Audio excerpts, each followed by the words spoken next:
সালাতের কথা বলবেন, সাথে করে নিয়ে দাঁড়াবেন, জুমার দিন মসজিদে নিয়ে যাবেন, মাঝে মাঝে নামাজে নিয়ে যাবেন। 7, 8, 9 এই 3 বছরের ট্রেনিং এ 10 বছর তো এমনি পাক্কা নামাজে হয়ে যাবে। নাকি বলবেন হুজুর আমি তো পড়ি না, আমারই তো খবর নাই। ছেলেরা যে বলবো বাবা নামাজ কায়েম কর, এর আগে কিন্তু নিজের মুসল্লি হইতে হবে। নামাজের ব্যাপারে নো কনসিডারেশন, কোনো ছাড় নাই। সালাত আপনাকে পড়তেই হবে যে কোনো পরিস্থিতিতে। এজন্য 7 বছর বয়স থেকে বিশ্বনবী ওয়ার্নিং দিতে বলেছেন। 10 বছর বয়স হলে প্রয়োজনে রূঢ় আচরণ করো, শাসন করো, প্রয়োজনে মৃদু প্রহার করো।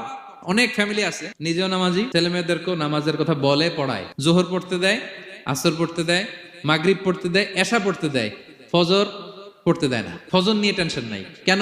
আমার কলিজার টুকরা সন্তান ঘুমায় হুজুর, কাঁচা ঘুম কেমনে ভাঙাই।